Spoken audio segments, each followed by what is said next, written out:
Hello everybody, today I'll be talking about a museum. The first topic is imperialism. Imperialism was very important in World War I and helped colonize countries during the war and conquer them. Next is militarism. Militarism is basically when countries fight for building the best military they can, like the naval race in World War I, which I described in this image. The third topic is the assassination of the Archduke Franz Ferdinand. This assassination, led by the Serbian nationalists, led to the war to commence because of Austria-Hungary not being okay with that. Third one is alliances. Alliances were very important as there was the Triple Alliance and the Triple Entente in World War I, which both were fighting against each other, and both were helping each other in the war. Lastly, we have nationalism. Nationalism is the pride of a country and how leaders made people follow them. Next, let's go to the propaganda side. So the first propaganda poster I have is a British iconic poster that says, "Daddy, what did you do in the Great War?" Next one I have is this iconic poster with Kitchener on it, which was a famous iconic hero in Britain. Third poster I have is a German poster, and it talks to the viewers that they have to donate to the army. It tells the viewer that they have to donate to the army. Last thing is censorship, and censorship was very important as leaders try to cover things that people write. Next thing I have is my trench.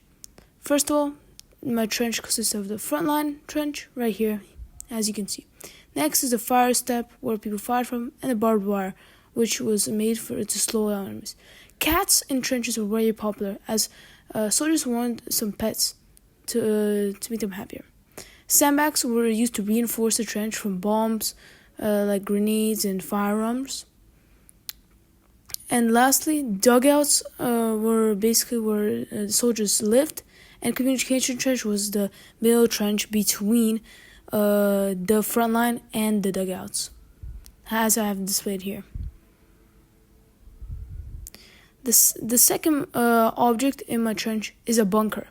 Bunkers were widely used in World War I as there were many types of bunkers, and they really helped reinforce and give a safe space for soldiers to stay on during the war. I put some bullets in the safe and a machine gun firing from the hole in the bunker. Third object is the Mark V tank made by the British. This tank was widely used in trench warfare during World War I, as with it was easier to go through barbed wire and things like dugouts and like bombs. So third thing I have is No Man's Land, which was a dangerous place where none of the people wanted to go, as it meant certain death. The next thing I have is the Communism Party, where Vladimir Lenin, who was the leader of the Communist Party and changed Russia to the Soviet Union in October of 1917. The next object I have is the October Revolution, which changed Russia from being governed by the Tsar to being a Soviet and a communistic government. The next thing I have is an ideology, which is communism.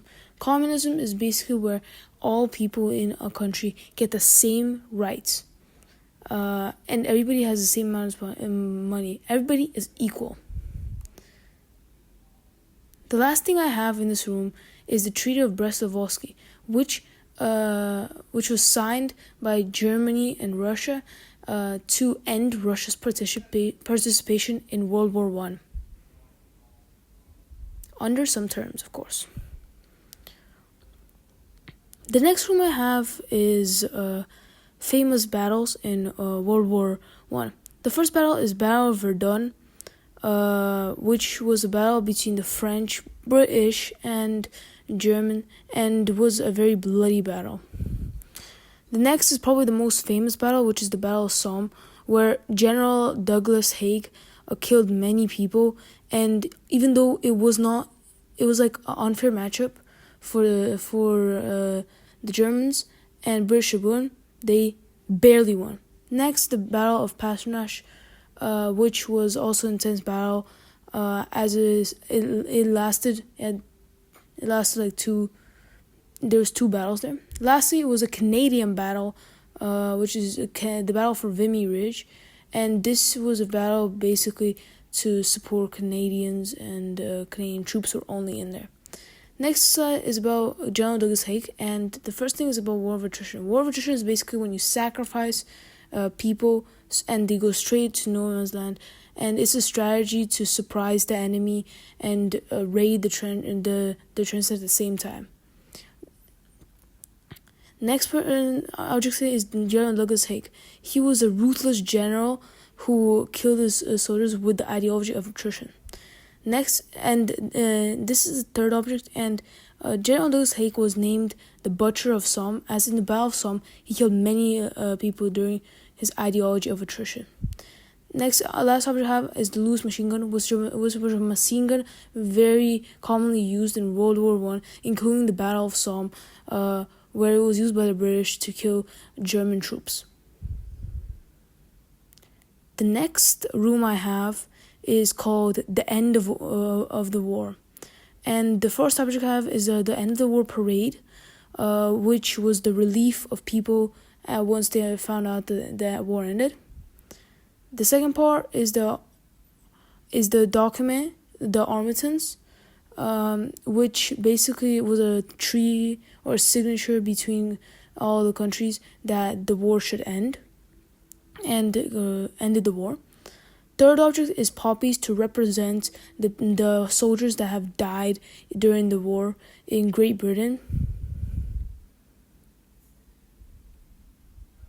And lastly, the last object in the section is Fokker, the Fokker plane, as this plane was widely used in World War I and gave Germans a benefit in the air for some time during the World War I.